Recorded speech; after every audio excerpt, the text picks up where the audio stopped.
Motivation and inspiration was the highlight of the call luncheon held at the Wayside Inn today.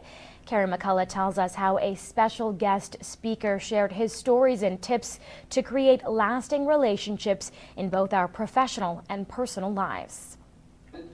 Border City residents gathered in the Crown Ballroom for lunch and some very important life advice from a man who hopes to make a difference through his experiences. It's just something that I've really thought about over the last few years. In my business, it's very relational based, and I really thought, what does that mean? And while I had very positive business relationships, my personal relationships weren't always that positive. And that's something that I've grown through over the last few years myself, and I want to share that with others. One of the key words that Mike uses in his speech is change.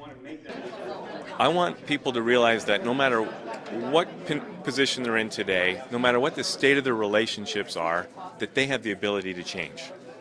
And change is available to all of us.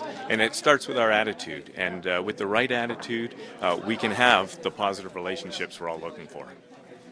The message was received and attendees were very impressed. I thought it was excellent. I think the couple of points that he brought up specifically about relationships, and oftentimes I think we spend a lot of time, effort on things that probably don't matter so much.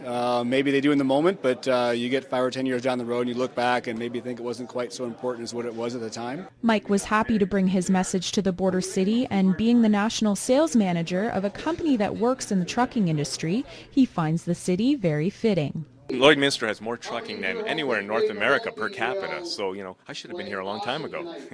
Great to be here. Love to see new places and new faces, and I thank everyone for coming out. Carrie McCullough, Newcap News.